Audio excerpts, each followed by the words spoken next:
नमस्कार दोस्तों, pre study में आप लोगों का स्वागत है। आशा करता हूं आप लोग अच्छे होंगे। दोस्तों, अगर आप मेरे इस चैनल पर नए हैं तो सबसे पहले आप मेरे इस चैनल को सब्सक्राइब कर लीजिए और साथ में बेल आइकन की घंटी भी प्रेस कर लीजिए। दोस्तों, आज मैं यूपी जेईई 2016 जो 19 दिसंबर को एग्ज़ाम हुआ था उसका प्रीवियस ईयर सॉल्व करेंगे और सब्जेक्ट का नाम है जो सॉल्व करेंगे वो कंप्यूटर के 30 क्वेश्चन हैं, उसको हम लोग सॉल्व करेंगे। तो दोस्तों, वीडियो के अंत तक आप जरूर बने रहिएगा जिससे आपको पूरी जानकारी प्राप्त हो सके। तो आइए शुरू करते हैं। पहला क्वेश्चन क्या है? पहला क्वेश्चन कह रहा है कि पारंपरिक कंप्यूटर में सीआरटी मॉनिटर होते थे, सीआरटी का क्या अर्थ है? तो यहाँ सीआरटी का मतलब कंप्यूटर में जो फुल फॉर्म पूछा है किसका, सीआरटी का। तो ये जो होता है कैथोड रे ट्यूब, क्या होता है सीआरटी का फुल फॉर्म?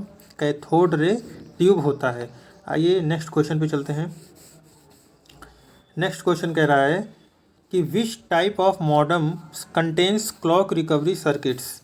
मतलब कह रहा है कि किस प्रकार का जो मॉडेम होता है वो कंटेन करता है, क्लॉक रिकवरी सर्किट को कंटेन करता है। तो दोस्तों, ये जो होता है सिंक्रोनस मॉडल जो होता है, सिंक्रोनस मॉडल जो होता है ये क्या करता है, कंटेन करता है क्लॉक रिकवरी सर्किट्स को। आइए अगले प्रश्न पर चलते हैं। अगला है, कह रहा है कि निम्नलिखित में से कौन सी साइटें सोशल नेटवर्किंग के उदाहरण हैं? निम्नलिखित में से कौन सी साइटें सोशल नेटवर्किंग के उदाहरण हैं? तो ऑप्शन है लिंक्ड इन, पिंटरेस्ट, इंस्टाग्राम। तो दोस्तों, ये तीनों होते हैं, क्या होते हैं, सोशल नेटवर्किंग साइट तीनों हैं। पिंटरेस्ट भी है, लिंक्ड इन भी है और इंस्टाग्राम भी है। तो option D is right answer for this question. आइए अगले प्रश्न पर चलते हैं। अगला क्या कह रहा है कि ईमेल हेडर इज या are comprised of which of the following fields. जो ईमेल हेडर होता है उसके बारे में पूछ रहा है, इनमें से कौन कौन से उसमें ईमेल में ऑप्शन रहते हैं उसके बारे में ये कह रहा है। तो आप जब ईमेल प्रैक्टिकली ओपन करेंगे तो उसमें आप देखते होंगे टू का ऑप्शन भी रहता है, सेव का नहीं रहता है, सीसी का भी रहता है, बीसीसी का भी रहता है।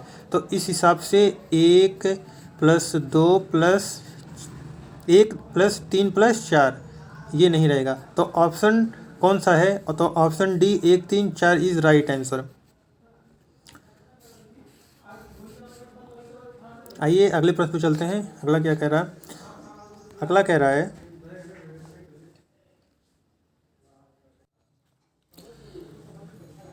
अगला प्रश्न है, किस प्रकार का डिवाइस डिजिटल सिग्नल को किसी ऐसे रूप में रूपांतरित करता है जो उपयोगकर्ता के लिए सुगम होता है? क्वेश्चन एक बार फिर से पढ़ लेते हैं।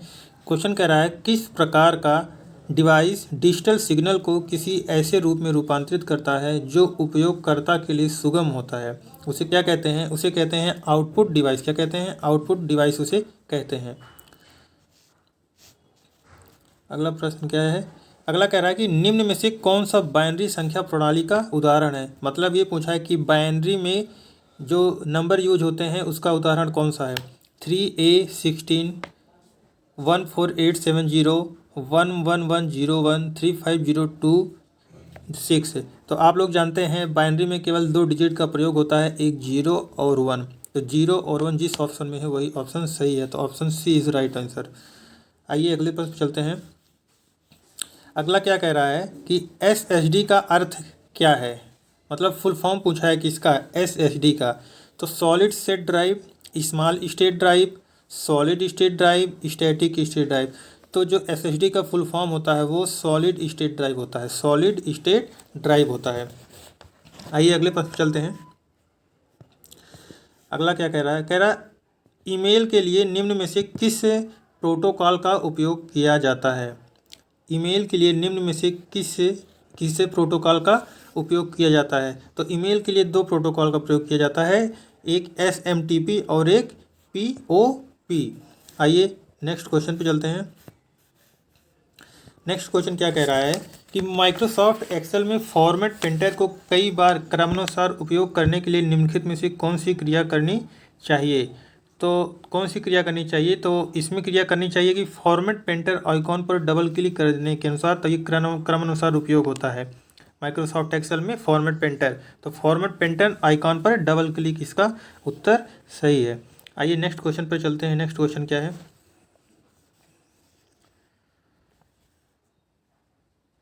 नेक्स्ट क्वेश्चन है ईमेल कम्युनिकेशन के लिए निम्नलिखित में से किस प्रोटोकॉल का उपयोग किया जाता है।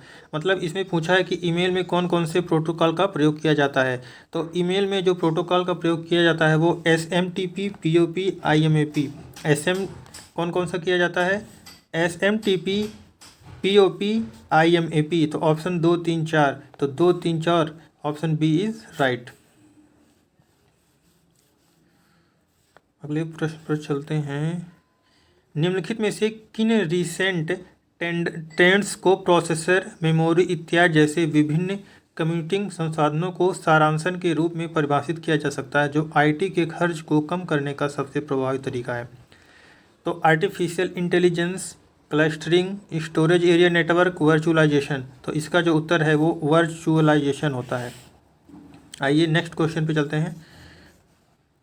नेक्स्ट क्वेश्चन क्या कह रहा है? नेक्स्ट क्वेश्चन कह रहा है कि MS एक्सेल 2016 में निम्नलिखित में से किस विकल्प द्वारा विंडो को 2 भागों में बांटा जा सकता है? मतलब विंडो को 2 भाग में हम तोड़ने के लिए बोल रहा है। तो पहले व्यू पे जाएंगे, व्यू के बाद विंडो पे क्लिक करेंगे, उसके बाद स्प्लिट का ऑप्शन आएगा तो उसको करेंगे। तो व्यू, विंडो, स्प्लिट, तो ऑप्शन सी। आइए नेक्स्ट पे चलते हैं। कह रहा the number of unique symbols used in the binary number system is. मतलब बाइनरी नंबर सिस्टम में जो 2 डिजिट यूज होते हैं वो यूनिक होते हैं, 0 और 1, उसी की बात कर रहा है। तो कितने नंबर होते हैं? 2 नंबर होते हैं। ये क्वेश्चन समझ लीजिए, एक बार पीछे भी पूछा है। आइए अगले प्रश्न पे चलते हैं।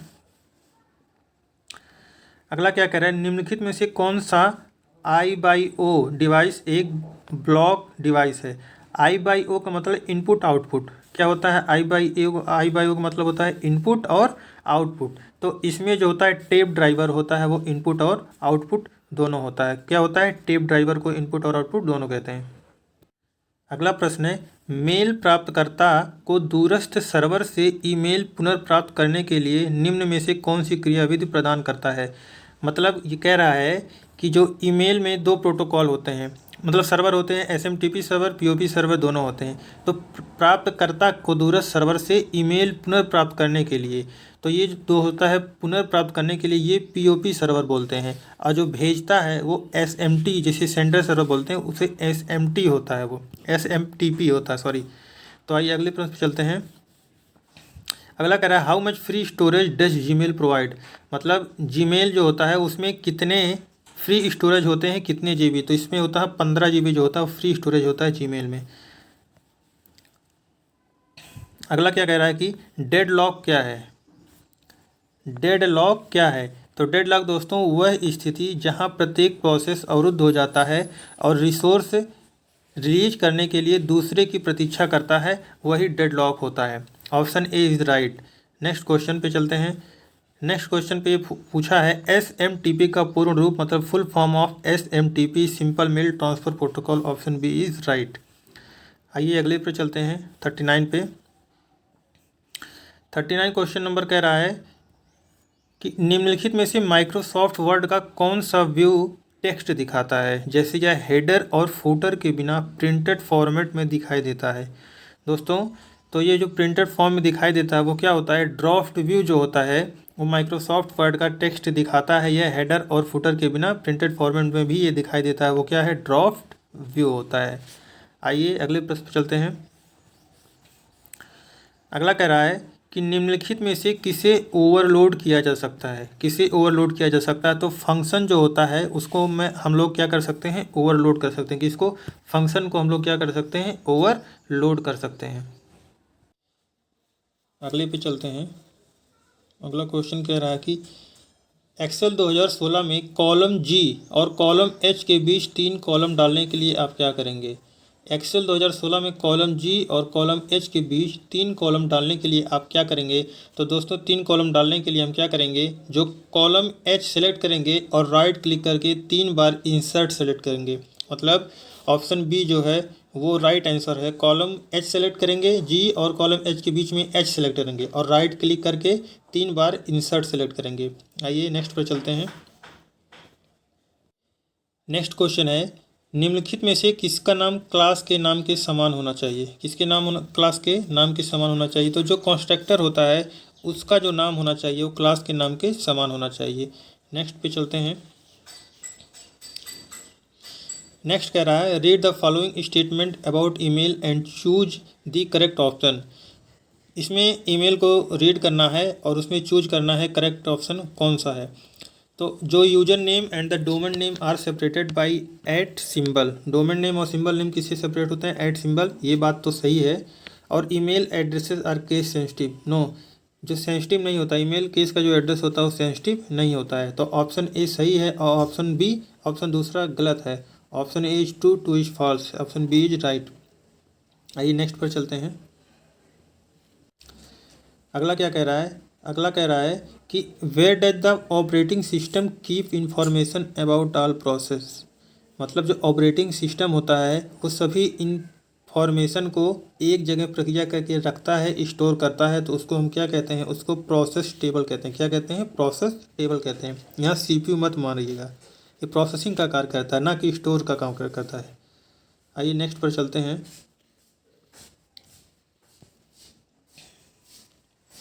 नेक्स्ट है, कह रहा है कि on computer start up which program locates and load kernel into main memory for execution. जैसे हम कह रहे क्वेश्चन, जब कंप्यूटर को हम स्टार्ट करते हैं तो कौन सा प्रोग्राम स्थिति और कर्नल लोड मेन मेमोरी करने के लिए एग्जीक्यूट करता है, मतलब प्रोसेस करता है। तो वो बूटस्ट्रैप प्रोग्राम होता है। बूटस्ट्रैप प्रोग्राम होता है, क्या होता है, बूटस्ट्रैप प्रोग्राम जो होता है जब हम कंप्यूटर को स्टार्ट करते हैं और उसके बाद मेन मेमोरी के एग्जीक्यूशन के लिए और लोड कर्नल के लिए।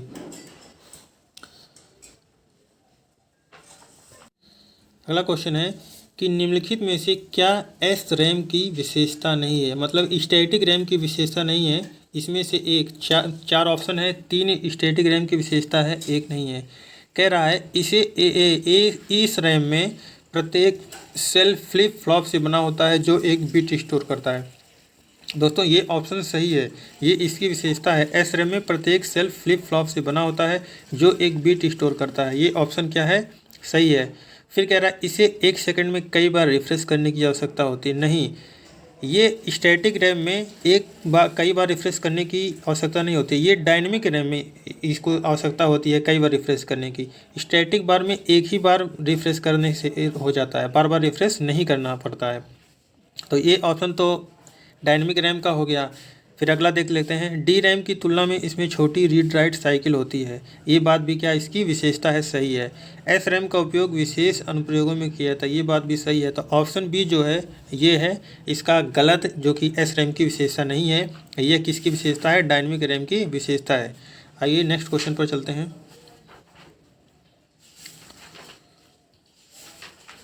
बुकमार्क का उपयोग MS वर्ड में किया जाता है, किसमें किया जाता है, बुकमार्क का उपयोग MS वर्ड में किया जाता है भविष्य में उल्लेख के लिए, किसी दस्तावेज में वर्तनी की त्रुटियों की पहचान करने और उन्हें सही करने के लिए, नहीं, गलत है। दस्तावेज में टिप्पणी का पता लगाने के लिए, नहीं। दस्तावेज में हेडर फुटर का पता लगाने के, नहीं। भविष्य में उल्लेख के लिए डॉक्यूमेंट में एक विशिष्ट स्थान या टेक्स्ट की पहचान करने के लिए। तो ये option D is right answer. आइए नेक्स्ट पर चलते हैं। नेक्स्ट कह रहा है निष्पादन में प्रोग्राम को क्या नाम दिया जाता है। निष्पादन में मतलब एग्जीक्यूशन में प्रोग्राम को क्या नाम दिया जाता है। तो एग्जीक्यूशन एक प्रोसेस होता है तो उसी को प्रोसेस नाम दिया जाता है, किसको, एग्जीक्यूशन को। आइए 48 पे चलते हैं। 48 में कह रहा है कि निम्नलिखित में से कौन सी या कौन से मेन मेमोरी की विशेषता है। मेन मेमोरी की विशेषता बताना है। यह कंप्यूटर की कार्यशील मेमोरी है, बात सही है। सेकेंडरी मेमोरी से ज़्यादा तेज होता है, सही बात है। बिना प्राइमरी मेमोरी के कंप्यूटर नहीं चल सकता, बिल्कुल बात है। तो ऑप्शन A, B, C तीनों सही है। आइए लास्ट क्वेश्चन जो है कंप्यूटर का, वो जो 2016 में पूछा गया था, 30 क्वेश्चन थे, तो 30 क्वेश्चन, ये 30वां क्वेश्चन जो है कि MS एक्सेल में डेटा का डिफ़ॉल्ट संरेखण है।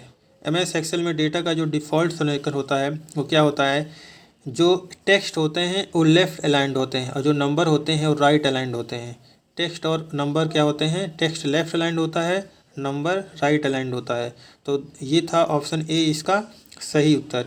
तो दोस्तों ये था कंप्यूटर का 30 क्वेश्चन का सॉल्यूशन जो 2016 जेईई में पूछा गया था। और इसी प्रकार GS का लाऊंगा और रीजनिंग का भी लेके आऊँगा। तो दोस्तों अगर वीडियो अच्छा लगा हो तो शेयर और लाइक सब्सक्राइब करना ना भूलिएगा, और किसी प्रकार की त्रुटि लगे तो कमेंट बॉक्स में ज़रूर बताइएगा। Thank you for watching.